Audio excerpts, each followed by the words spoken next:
Okay, so the idea of dead weight loss is that it is a lost potential surplus.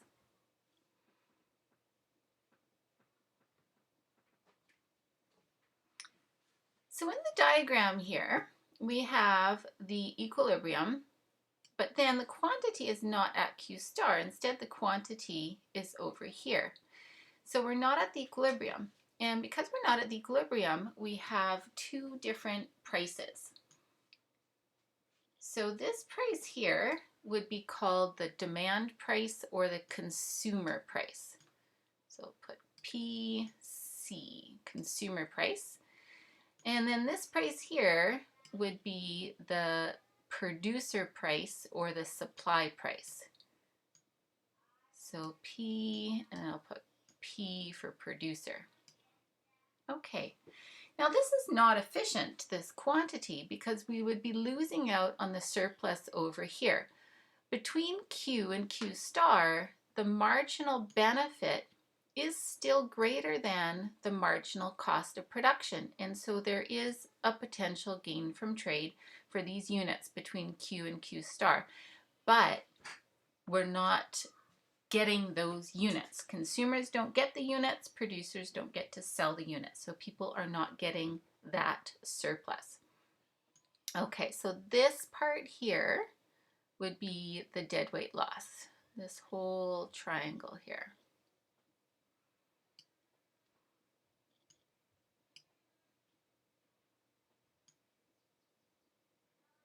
Okay, so just label it D, W, L. Okay, so the surplus that is obtained in the market would just be for the units from 0 to Q. And so between 0 and Q, the marginal benefit is here, the marginal cost is here. And so the surplus that is derived would be this part here. Let me just get a different color. Okay, so the total surplus in the market will be this trapezoid shape.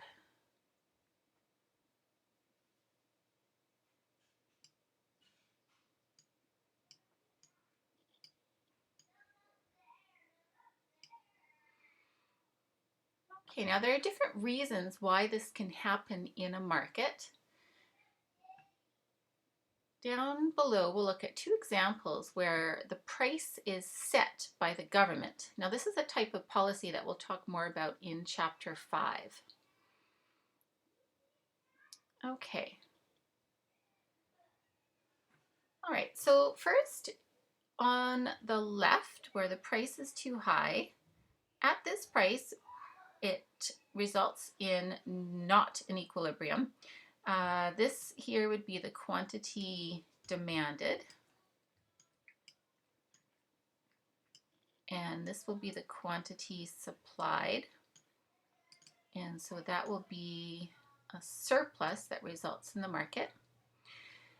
The quantity that is actually traded will be this one here. Suppliers would like to sell this much, QS, but they can't. They can only sell QD, the amount that consumers are willing to buy. Okay, so that will result in a surplus. The quantity traded is QD. In the other diagram, the price is too low, and it will be the opposite. We'll have a shortage. So the quantity supplied is here, and the quantity demanded is here. But that is just the quantity consumers would like to buy. They can't actually buy that much because the quantity supplied is only this much, QS. Okay, so in both situations, it's not an equilibrium. We have a surplus or a shortage, and the amount actually traded is the quantity on the left. So both pictures will look the same in terms of surplus. We will derive surplus from these units up to QD. Here's the marginal benefit. Here's the marginal cost. And so the surplus is in between. So this whole area will be the total surplus.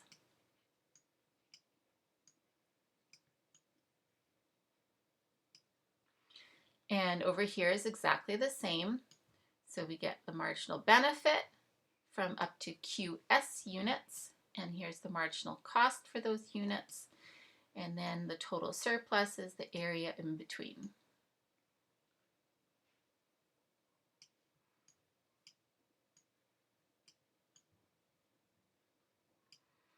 Okay, in both diagrams we have deadweight loss, which is the lost potential surplus. Okay, so here will be the deadweight loss. The difference between the marginal benefit and the marginal cost between the quantity that's traded, which is QS, and the equilibrium.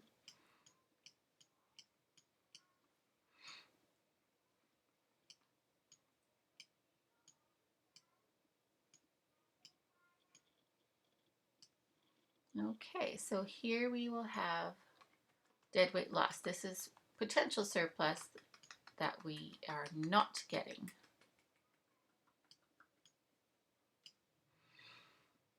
All right, same in this diagram over here. Here's the marginal benefit from these extra units, which is higher than the marginal cost, but nobody's getting that surplus, and so that is deadweight loss.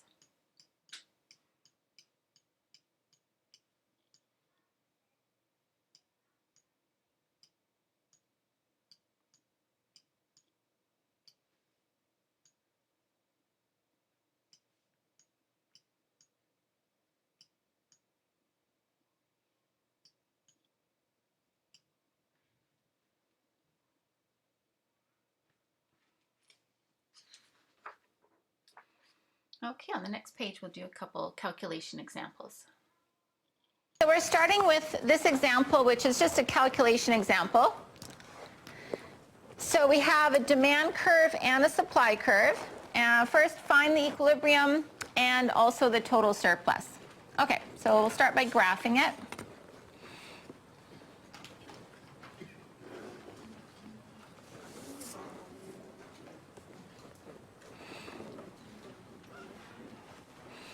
Okay, demand curve 100, slope minus 0.25, so this would be 400. Supply curve 0.25, so this supply curve starts at 0.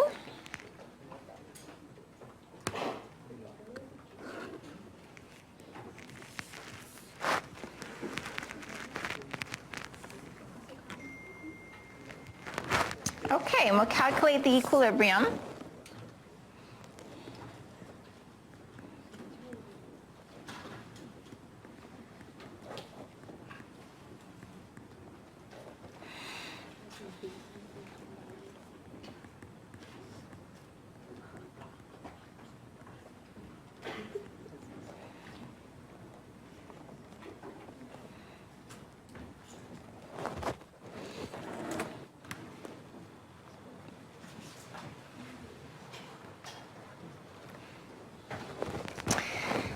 So the quantity will be 200, and the price, actually we don't even need the price. For total surplus, we're asked to calculate the total surplus, it will be this triangle here. So you don't actually need the price.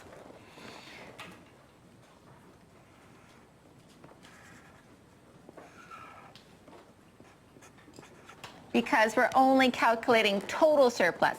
If you were asked to calculate consumer surplus and producer surplus separately, then you would need to know the equilibrium price, because you'd have to divide this triangle into the two parts. But if it's just total surplus, then you don't need that equilibrium price.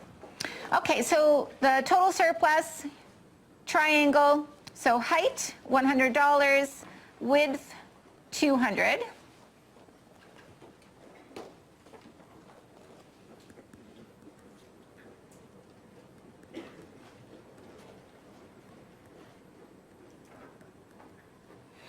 Times a half, so that will be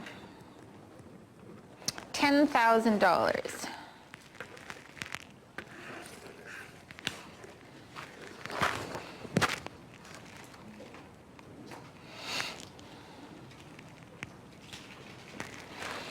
And now we'll see what happens if the price is limited to $30. That's on the next page. Okay. Well, actually, so the equilibrium price is 50. Well, let's just write that down. So then we know for sure, okay, 30 is going to be below that point. All right. So $30 price is going to then be below the equilibrium. So I'll put it about there.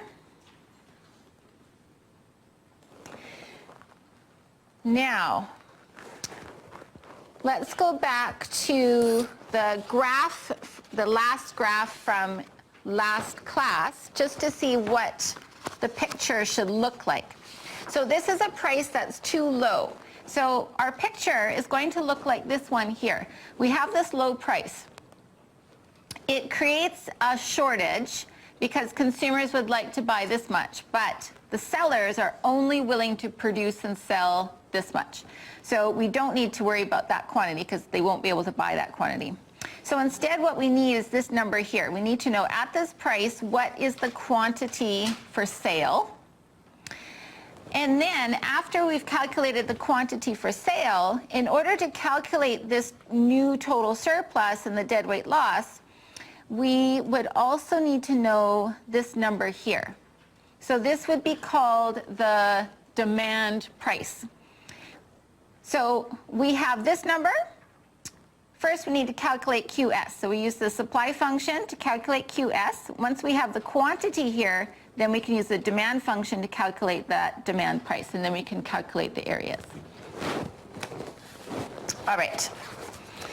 Okay, so the price is limited to $30. Find QS. All right, so we're going to use the supply function, which is P equals 0.25Q, and we'll put 30 in for P. So 30 equals 0.25Q.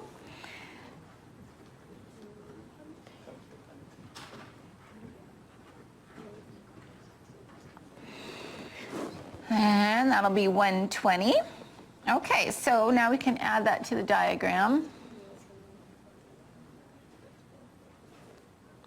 120.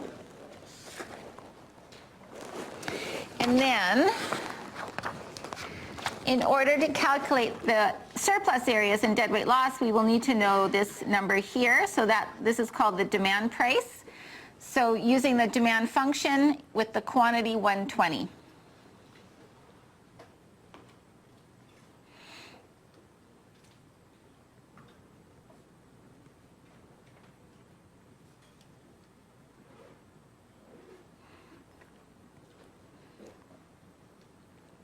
So that'll be 100 minus 30, so $70.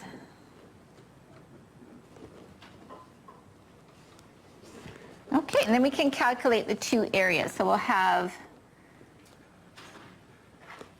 deadweight loss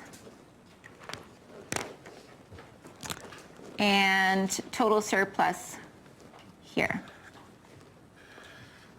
So remember, surplus is measuring how much better off people are. And when we measure just total surplus, we mean everybody combined. After the midterm in this situation, then we'll talk about specifically who gets what. But for today, for chapter 4, we're just talking about total surplus.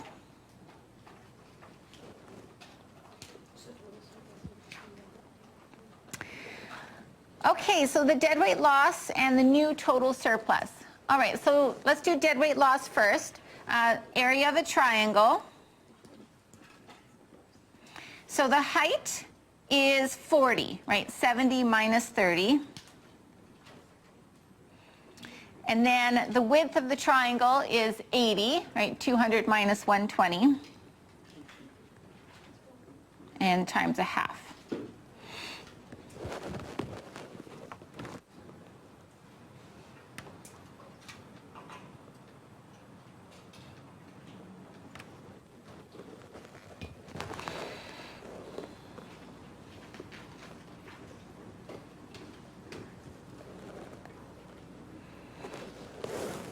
Now, for the total surplus,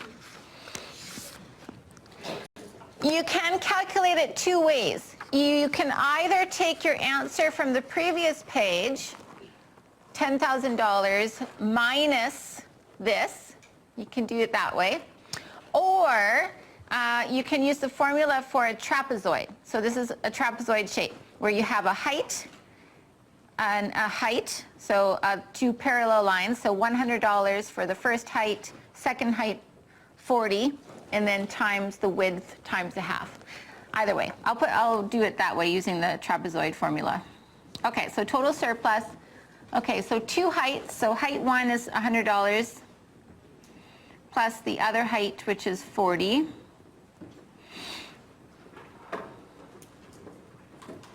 Times the width times a half.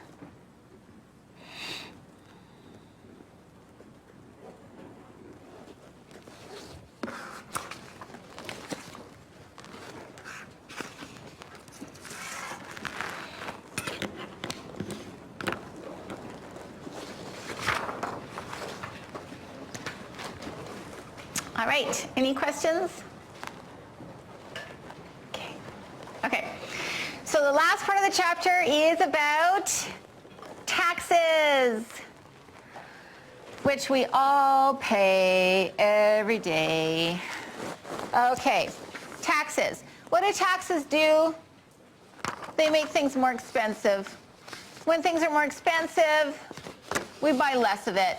So taxes make us worse off, but then also the producers are worse off because we're buying less of the good. And the government's better off. But taxes are kind of a necessary evil. I mean, the government, how else is the government going to get money? Right? Can they just ask us for money and we just give them money? Would that work? No. They need to force us to give them money. And so taxes are a good way for them to force us to give them money. Okay, but not good for the economy because they make things more expensive and then we buy less of them. All right, so we have an example about shoes, and there's going to be a tax of $20 per pair of shoes. All right. Now first we have the numbers that would describe the demand and the supply without the tax. And let's look for the equilibrium. Now, without the tax, the equilibrium would be here. 25 equals 25. So that would be at a price of $50 per pair of shoes. Now what we have to do is create a new supply price, because the sellers now, like they used to be willing to supply the 25 pairs of shoes when they got paid $50, but now they're going to have to collect a $20 tax as well. So when they produce 25 pairs of shoes, they need to get paid $50 for themselves, plus now they need to get paid an additional $20 from the consumer. So the new supply price at that point would be $70. And that will be true at any point along the supply curve. So let's start at the top. So they will supply 50 pairs of shoes if they get paid 100, but now they also need to get paid an extra 20 and give that to the government. So they will supply for a price of 120. Now they don't get to keep 120 though. They would give 20 of it to the government and they only get to keep 100 of it. Okay, next point. Price is 90 plus the tax, 80 plus 20, 70 plus 20, and so on. So we're adding the tax to the price, going all the way down the table.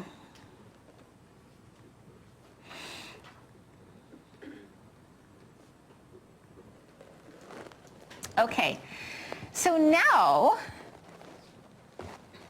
this original price is no longer in equilibrium because the sellers, in order to sell 25 pairs of shoes, they actually need the consumer to give them $70.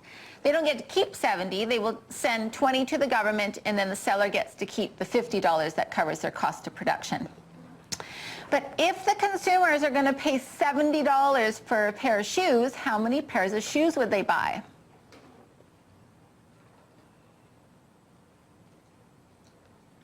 If the consumer is going to pay 70,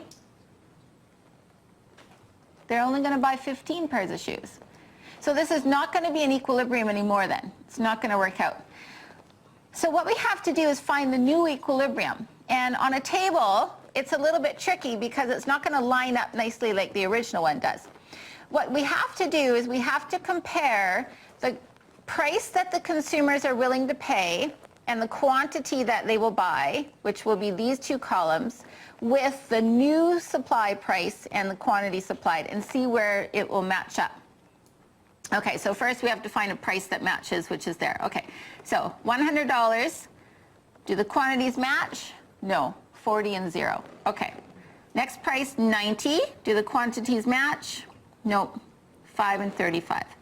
At a price of 80, 10 and 30. Nope, 70, 15, 25. Nope, 60. There we have a match. Okay, so the new equilibrium price will be $60, where the consumers will buy 20 pairs of shoes and the sellers will supply 20 pairs of shoes. However, how much do the sellers actually get paid themselves?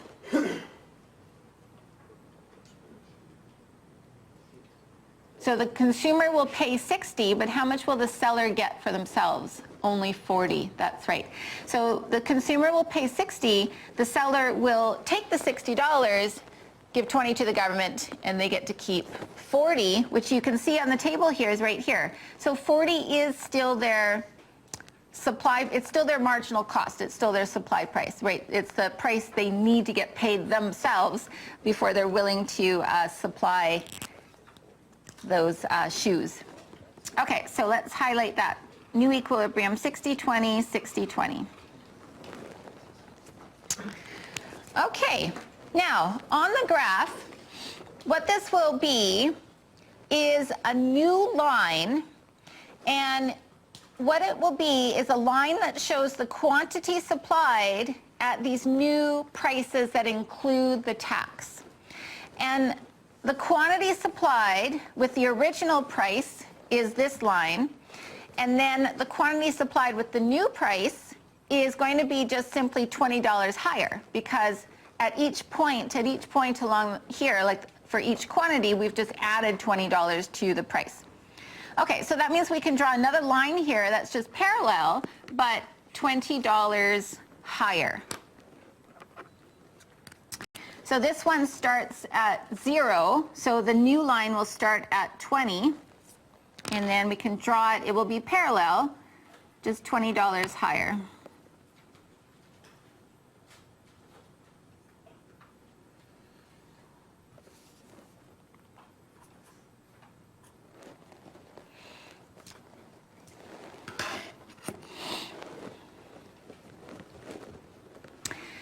So the original supply curve represents the marginal cost of production, right? We were talking about that on Wednesday.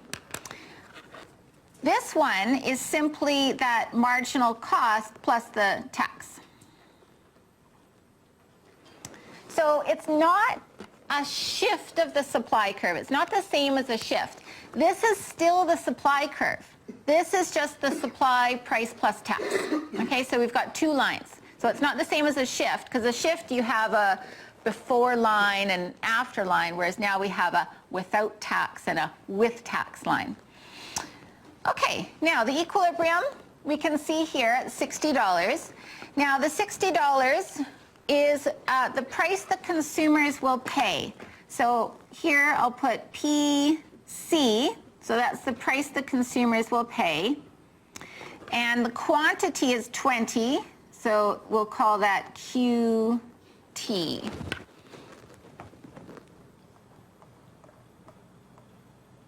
Oh, I missed a page. I missed a page, didn't I? Oh, I didn't even know it. Oh, well. Okay, let's just finish this page. And then the other page just had a couple of vocabulary words on it. We'll go back in a sec. Okay, so we'll just finish here. All right, so the supply curve shifts up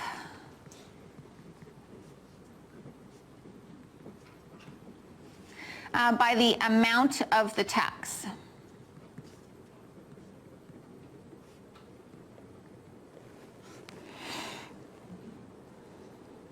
And then the new equilibrium, we say QT, so that will be $20, and then the consumer price is $60. And how much do the producers get paid? Like how much money do they get to keep? 40, and we can see that here. So the consumers pay 60, they give 20 to the government, so 40, which is here. So that is the marginal cost of production, the supply price, and we'll call that the producer price, so PP for producer price.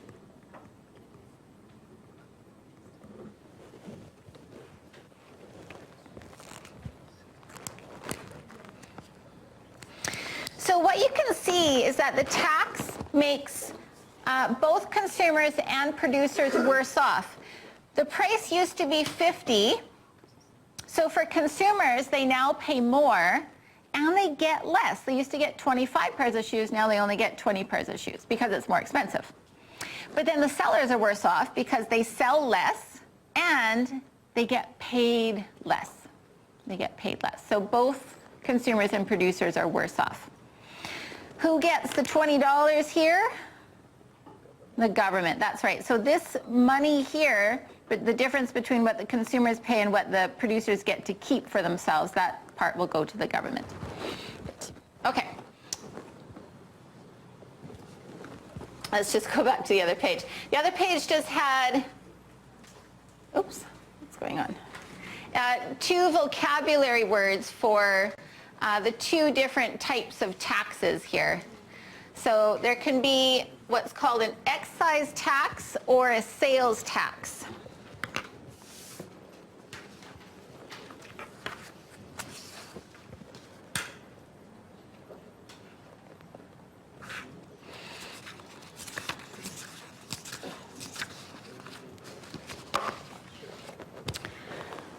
All right, so a sales tax is what we pay on most things because it's a very generalized tax.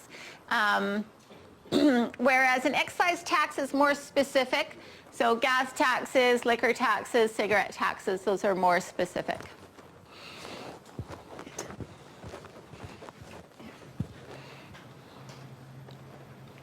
Yes? Is the equilibrium the same when the tax is already in the product, kind of accounted for, like gas and stuff, or no? Is Equilibrium the same? Is it the same process? Is this? Yeah. Mm-hmm. Yeah, for sure. Even when the tax is already accounted for, kind of thing, or no? Like how gas, when we pay like 50 cents of gas, we're still giving the government tax, right? Yeah. Is this the same thing? Yes, yeah, for sure. Yeah, like gas taxes. And then when taxes go up, it just moves the ST curve.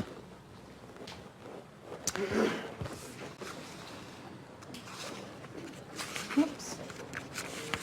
Oh, there we go. Yeah, so this equilibrium, say in the gas market, this would be what the price would be if there were no taxes on gas. Yeah, but then when we pay taxes on gas, then it moves the equilibrium this way, and every time we get an increase in the tax on gas, it moves it even further that way, so the price keeps going up. Yeah. So as it shifted up, like that little triangle there, would it be considered deadweight loss or no? Yes, and we'll get to that in just a second.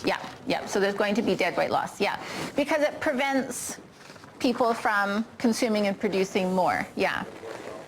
Now, with something like a gas tax, though, I will say something like that, because gas causes so much pollution, then having higher taxes on gas is actually good because it makes us decrease our pollution. Now, we don't like it, but it does force us to also decrease pollution. So that kind of a tax is not so bad because it does force us to stop polluting. But when you just tax like goods and services or you tax income, then it's not good for the economy because it reduces production and consumption. It stops the pollution because we drive less? That's the only reason? Or? Yeah. Okay, so most people don't even drive less. They just are worse off because their wallet's less fat, so they still drive the same amount. It depends on your own situation, but some people will drive a lot less. Some people drive not much less, but overall there would be less driving, yeah. Okay, all right, so let's fill in this part. Okay, so consumers pay the new equilibrium price of PC, we call it the consumer price, which was 60, and purchase the quantity after tax, which is called QT, and so that is at 20. The suppliers keep the supply price of $40, so producer price $40.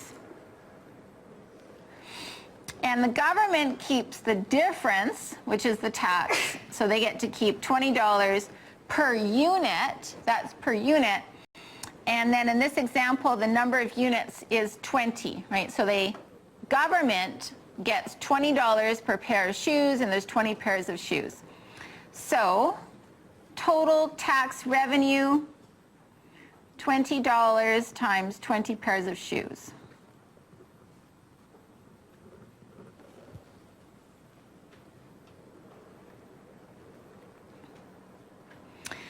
All right, so now we're going to do the same example but using equations instead. Okay, so it's very simple when you have equations. So here we have the equation for the demand curve and supply curve from this page. So these equations go with these lines.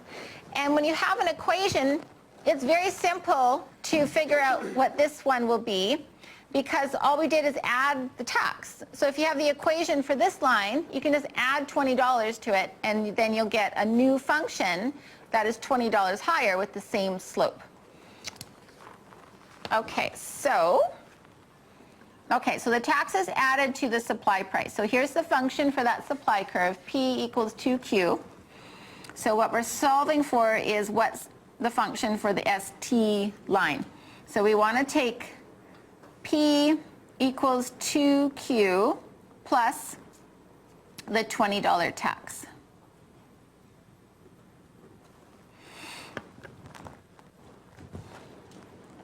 And then normally we write it with the constant first, so let's just switch that around. So P equals 20 plus 2Q. Okay, so that's the line for our equation for the ST curve. So now solving for QT, equilibrium with the demand curve. So demand function is 100 minus 2Q equal the ST curve, 20 plus 2Q.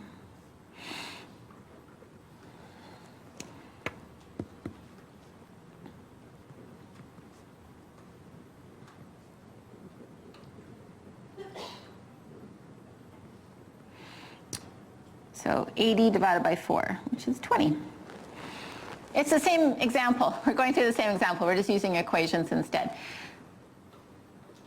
All right, so let's go to the graph and draw what we have so far. Okay, so first the ST line. So this will start at 20, so that will be about there. And it will be parallel to the supply curve.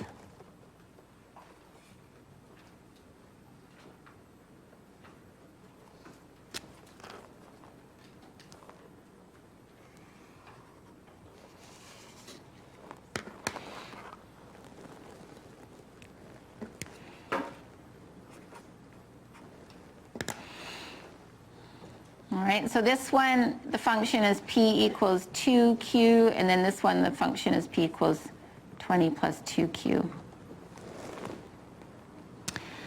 Okay, and now we have found the equilibrium quantity.